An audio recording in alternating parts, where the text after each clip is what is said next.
Zee 24 तास एक पाऊल पुढे।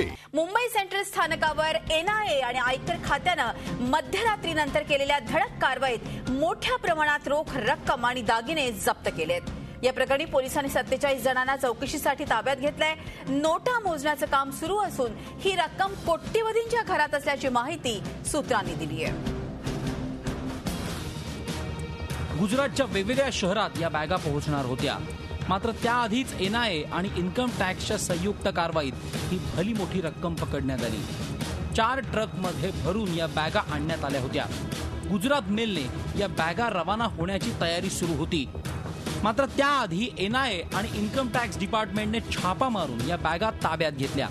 दोन्ही डिपार्टमेंटना याबाबत टीप मिळाली होती, त्यानुसार ही कारवाई करण्यात आली। या ऑपरेशनमध्ये 100 पेक्षा जास्त ऑफिसर्सनी सहभाग घेतला होता। ट्रकच्या ड्रायव्हर आणि क्लीनरसह एकूण 47 जणांना या प्रकरणी ताब्यात घेण्यात आलंय। रात्रभर त्यांची चौकशी करण्यात आली।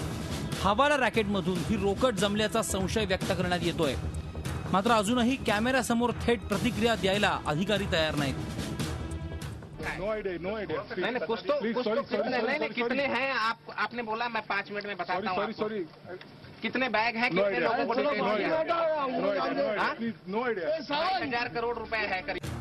ट्रक आणि ट्रेनच्या माध्यमातून इतकी मोठी रक्कम पाठवण्याची ही पहिलीच वेळ आहे। मात्र पैसा कोणत्या शहरात चालला होता, कोणाला मिळणार होता, कशासाठी हा पैसा चालला होता, या प्रश्नांची उत्तरं चौकशीतूनच बाहेर येतील। Sanjay Prasad, Zee media, Mumbai.